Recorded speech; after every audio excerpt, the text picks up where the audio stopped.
have this new monetary system, which we've been talking about happening. There's a new banking system, and of course there's treasury banks to replace the illegal Fed and get rid of the IRS because taxation is illegal, and allow all of us to be where we're supposed to be, namely in prosperity and with a government that really cares about us and listens to us. What are we going to do with all of these crooks? There are probably more crooks in the state houses, in local city government. I mean, you know, I live in a town that's got some crooks in the local government. I mean, and judges and lawyers. Right. There's so many. What's going to be done with the crooks? There's going to be this massive set of trials that are going to take care and put them all away. And so they will be put away. They will. There are people working on that day and night right now. We'll just leave them with it and let them get into specifics of how they're going to do these Nuremberg-like trials and allow all that to happen, and let them go where they're going to go with it, and just allow a new justice system which is more based on common law and constitutional law to happen than the ridiculousness that we have right now. Now, is this going to be happening worldwide? This is worldwide. Yeah. Yes, it is. This is going to be happening in England, in Europe, and in Asia, and Africa, and Latin America, and in Australia, and everywhere. It's worldwide. And will the nations retain their national identity, or will we eventually become a one-world government?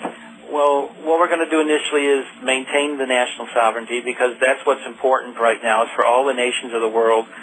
As Washington told me when I was a kid, he said one of the things that's going to happen in this transition is that every country in the world that is meant to be free will be free. And so we will have oodles of countries that have not yet happened happen. And so we will have sovereignty on a worldwide basis like we've never had it before. So the idea is not one world government like the boys with the dictatorship wanted, but just the opposite initially. Okay. Now, sovereign governments. There is a group that is working with all of the exiled royals and chiefs and sultans and, you know, the bloodlines that were in charge of a group of people. Now, those bloodlines that were in charge of a group of people are all around the world. And, you know, some of them may have 200 people in their custody or in their charge, and some may have 2 million. Are these, and each one of these was at one time an independent nation. Right. Until the New World Order boys, you know, started conquering the world and killing off the chiefs and stealing all their treasures. What do your people tell about these bloodline chiefs and sultans and royals and, you know, I don't know.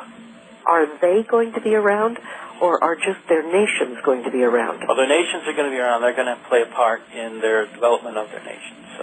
And so they will play a part.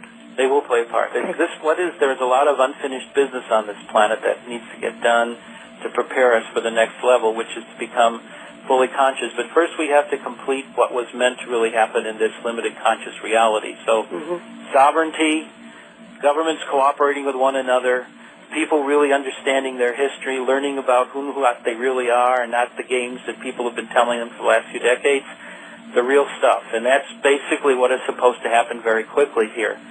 So what we're going to have is a massive shift, new histories, new nations, cooperations, a United Nations that actually is a United Nations and not a front for this massive New World Order stuff. Correct. And that's basically what they're talking about. They've been talking this about to me for a long, long time. So I know that this is what is supposed to happen, and this is what is planned by the people, what I like to call basically the Earth allies. What I like to feel is, from what I hear, from what they say to me, is the process is that we are going to recreate the sovereignty of this planet, and the only way we can really have a sovereign planet is we have to have all these little nations happen so that when it comes time to unite together in cooperation and move the sovereignty to a larger level, it's done so freely, not with somebody holding a gun over their head, so to speak.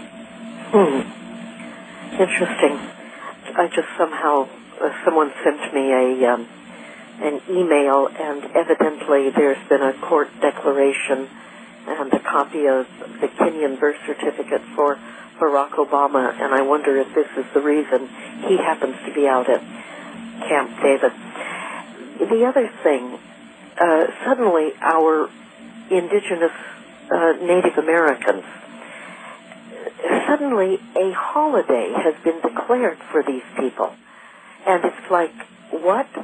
You know, this comes out of nowhere, a holiday for the indigenous Americans? I mean, they're like the last people to get a holiday. Is there anything, I want to get back to this, you know, the nations, and each nation had a leader, and it usually was a bloodline leader. Sometimes it wasn't. Sometimes here in the Native Americans, the leader was elected. Right. But I am wondering, what about America? What happens to America? Because we white people are living on nations that used to belong to the indigenous people. Right, and a lot of that is going to be honored. There's lots of things that have happened, so we are going to be in a nation that is a nation, the nation of nations. So we're going to have a lot of this coming to fruition.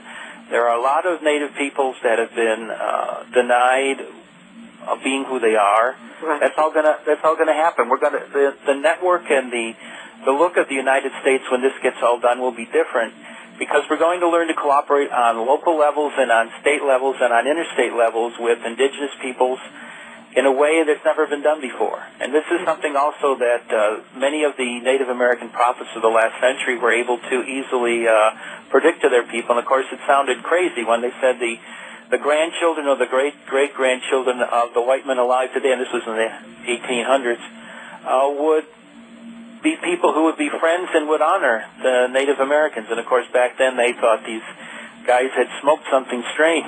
So anyway. But no, that definitely is happening. I think our younger people are very, very drawn to the Native Americans.